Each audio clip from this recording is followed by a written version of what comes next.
Assalamualaikum warahmatullahi wabarakatuh. Nama saya Muhammad Raffi Anwar dengan NIM 1715625625135. Di sini saya akan menjelaskan penjelasan dari chapter 9 yang sudah dijelaskan oleh mentor saya yaitu Zalvanisa. Jadi di sini saya akan menjelaskan Agricultural Accounting at NNP. Nah, Agricultural Accounting atau Agricultural Inventory itu apa sih? Yaitu adalah persediaan yang dimiliki oleh pertanian atau peternakan. Nah, terus kira-kira NRV-nya itu apa? NRV adalah Net Realizable Value, yaitu harga jual dikurangi oleh biaya untuk dijual. Nah, selanjutnya ada biological asset, yaitu aset yang hidup atau aset yang disebut aset tidak lancar, yaitu karena asetnya itu bisa mati, sakit, ataupun yang lainnya. Terus yang selanjutnya ada agricultural produksi, yaitu aset yang mati. Itu tuh kayak hasil dari si biological itu, kayak padi, terus daging sapi, terus telur, dan yang lainnya. Oke, selanjutnya kita langsung masuk ke studi kasusnya. Yang dimana studi kasusnya ini si Bancorp Daily ini produksi susu sapi untuk dijual ke local cheese market. Bancorp began operation on Januari 2019, purchasing 420 susu sapi seharga 460.000 dengan transaksi seperti di bawah ini. Oke, jadi ini lanjut di transaksi yang sudah dicatat sama si Bancorp Daily ini, yaitu pembelian milking cows tadi, carrying value di Januari tanggal 1 2019 itu 460.000. Terus ada change in fair value gitu, yaitu 35.000, seperti yang udah dijelasin di soalnya itu. Terus ada decrease fair value duit to harvest, itu jadi kayak penurunan harga dari si biological assetnya ini, yaitu si sapinya, yaitu penurunan harganya 1.200, makanya ini tuh dikurang karena ada penurunan. Terus ini tuh buat dapetin change in carrying value nya itu yang seharga 33.800 nya ini, yaitu si 35.000 nya ini dikurang sama si 1.200 nya, dapatlah 33.800.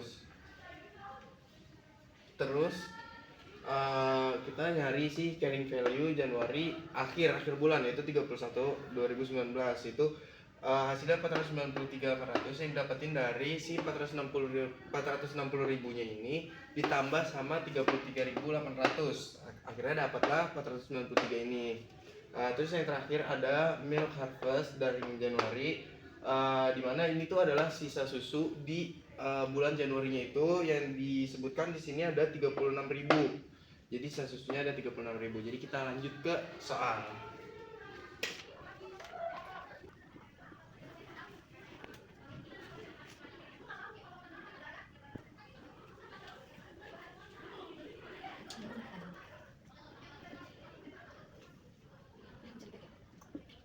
Oke, ini jadi di jurnal pertama itu si Bancorp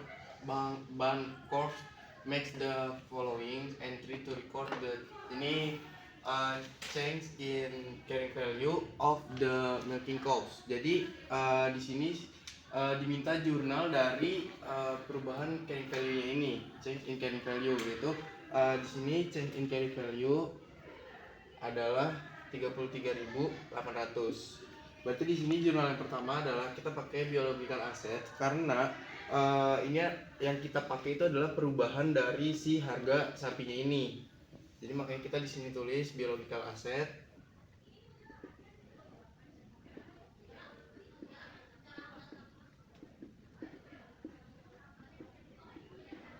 yaitu 33.800. Dan kedua itu kita pakai unrealized holding gain. Kenapa ditulisnya unrealized? Karena ini tuh dari si asetnya ini tuh belum tentu dijual atau belum pasti dijual atau enggaknya.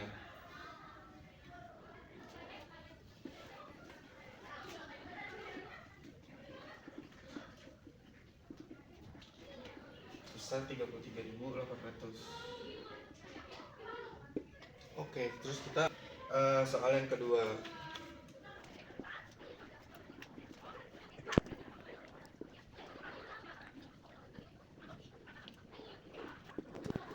Oke, ini tuh di soal kedua kita disuruh buat jurnal dari ini Milk Harvest for the Moon.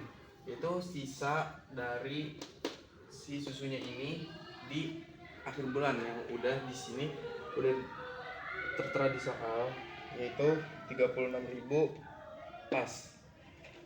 Berarti di sini kita tulis ya, karena si milk itu masuknya ke inventory, jadi di debit kita tulis inventory. Karena ini sama kayak yang di atas tadi, kita belum tahu ini tuh bakal dijual atau enggak, berarti di sini kita tulis lagi yaitu unrealized-nya.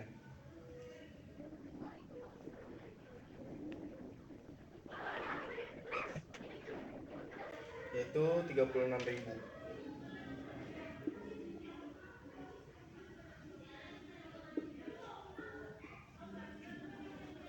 Oke, sekarang kita lanjut ke yang terakhir.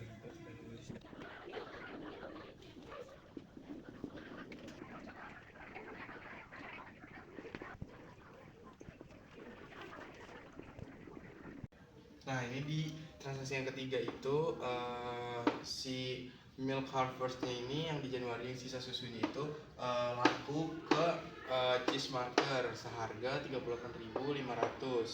Berarti di sini yang kita dapetin adalah cash dan sales revenue karena ini tuh udah kejual dan laku. Jadi di sini kita tulis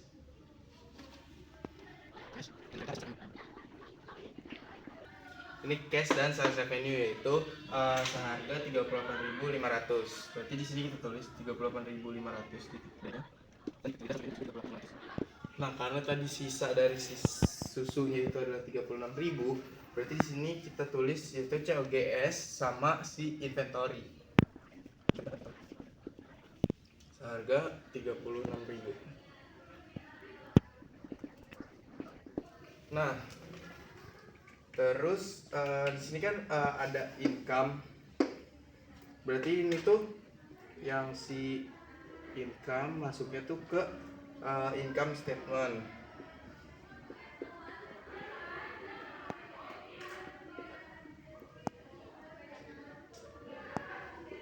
Nah, terus si inventory-nya ini masuknya tuh ke neraca.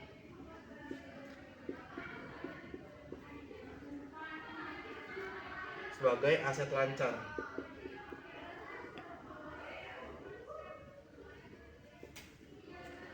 Terus yang di atas ini sama income.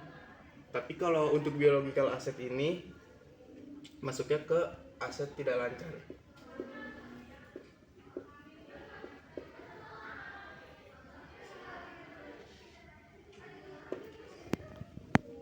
Oke, mungkin itu aja chapter 9 yang bisa saya jelaskan. Kurang lebihnya mohon maaf. Assalamualaikum warahmatullahi wabarakatuh. Oke, di sini kita masuk ke chapter 11 yaitu dengan judul impairments. Impairments itu adalah ketika adanya suatu aset yang asetnya itu udah kurang maksimal dan asetnya itu udah bisa digantikan sama aset baru yang lebih maksimal dari aset sebelumnya. Nah, impairment itu ada rumus impairment loss di mana si carrying amount ini dikurang oleh recoverable amount. Nah, langsung aja kita masuk ke contoh. Yaitu di sini di contoh ada carrying amount sebesar 200.000. Jadi di sini akan dikurang sama recoverable amount-nya. Nah, recoverable amount-nya ini yang 205 didapatkan dari Hager of di mana value in use sama fair value less loss to sell-nya itu kita cari yang lebih besar. Jadi yang lebih besar itu akan dimasukkan ke recoverable amount yaitu 205. Berarti kita masukkan ke recoverable amount-nya ini. Nah, terus caranya seperti tadi, dikurang si carrying amount-nya ini dikurang sama recoverable amount. Tapi kalau di sini kan carrying amount itu lebih kecil daripada recoverable amount, berarti nggak bisa dong dikurang. Dari tandanya ini tuh no impairment. Oke, kita lanjut ke contoh kedua yang bisa dikurang atau impairment. Nah, di sini di contoh kita masih sama, carrying amount-nya itu 200.000 dikurang dengan recoverable amount-nya 180.000. Ini yang terbesar. Jadi kita langsung masukkan ke atas. Nah, jadinya impairment loss-nya itu adalah 20.000. Jadi langsung aja kita masukin ke jurnalnya, yaitu loss on impairment sebesar 20.000 dan akumulasi depreciation equipment yaitu 20.000. Oke, sekarang kita lanjut ke studi kasusnya. Oke, studi kasus yang pertama yaitu adalah at the end Lerma company takes impairment, the machine has carrying amount 200.000. Jadi di sini carrying amount-nya ada 200.000, cash flow dengan 40.000 per tahun. Estimate useful value 10.000, discount rate 8%. Oke, berarti di sini kita pakai table present value yaitu PV 5 annually payment. Kita masukkan dari cash flow-nya itu 40.000 di mana dikali dengan si 8% ini. Dengan kita cari di table present value-nya yang 8% itu yaitu sebesar 3,99271, yaitu jadinya 159.708. Dan yang kedua itu kita pakai present value yang 10.000 ini use and value 10.000 dikali 0,68058, yaitu hasilnya 6.805,80, yaitu berarti kita bisa dapatkan value in use relate-nya di 166.514,20. Oke, sekarang kita langsung masuk ke impairment-nya. Berarti carrying amount yang udah kita dapat tadi di soal adalah 200.000. Langsung kita masukin carrying amount-nya 200.000 di compare dengan recoverable amount-nya yang udah kita dapetin tadi ini. Berarti di sini kita masukin value in use-nya 166 dan si for value cost to sell-nya itu kita kan nggak diketahuin, berarti kita tulis langsung unknown di sini. Unknown, dan berarti yang terbesar ini ya. Kita bisa langsung masukin si 166,514-nya dan dikurang 200 kurang 166.514 yaitu sebesar 33.486. Berarti kita langsung masuk ke jurnalnya. Nah, jurnalnya itu loss on impairment sama kayak tadi, yaitu sebesar 33.486. Dan di bawahnya tuh akumulasi depreciation machinery ya. Jadi di sini 33.486. Oke, sekarang kita lanjut ke studi case yang kedua. Jadi di studi case yang kedua itu si Tan Group membeli equipment di 1 Januari 2019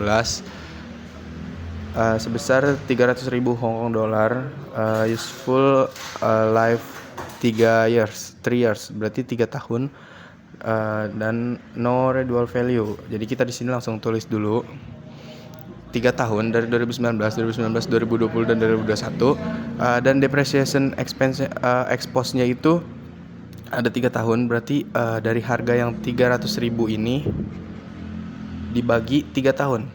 Jadi 300 dibagi 3 yaitu 100, sama ya di setiap tahunnya 100. Dan si carrying amount-nya ini dari 300.000 dikurang sama depreciation-nya yang 100.000 jadi 200.000. Dan begitupun di tahun selanjutnya yaitu 200.000 dikurang sama 100.000 jadi 100, dan 100 dikurang 100 yaitu 0. Terus di soal selanjutnya diberikan keterangan yaitu at Desember 31, 2019 Tan records an impairment loss of 20.000. Berarti di sini kita tulis jurnalnya yaitu loss on impairment 20.000 dan accumulated depreciation equipment sebesar 20.000. Berarti nilai bukunya berubah karena ada impairment loss. Jadi kita di sini tulis nilai buku barunya dengan harga 200.000 ini didapatkan dari carrying amount yang pertama di tahun 2019, yaitu 200.000 dikurang sama impairment loss-nya 20.000. Berarti harga buku barunya yaitu 180.000. Dan di sini lanjutannya ada soal lagi depreciation expense dan relate carrying amount after impairment, sisa umurnya cuma 2 tahun. Berarti di sini kita cuma tulis 2 tahun akhir yaitu 2020 dan 2021.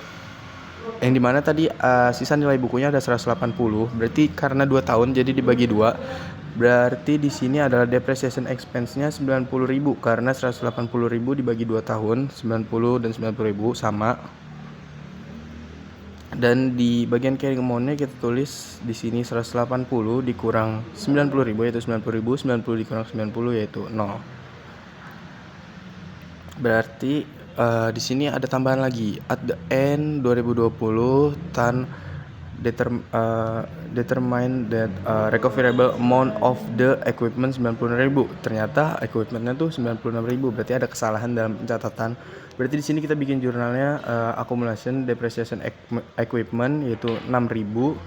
Karena tadi di pencatatan kita 90.000, ternyata di sini 96.000. Dan di jurnal yang keduanya atau di jurnal kreditnya itu recoverable of implement loss yaitu 6.000. Oke, kurang lebih begitulah penjelasan dari chapter 11 yaitu impairments. Dari saya Muhammad Rafi Anwar, sekian dan terima kasih. Assalamualaikum warahmatullahi wabarakatuh.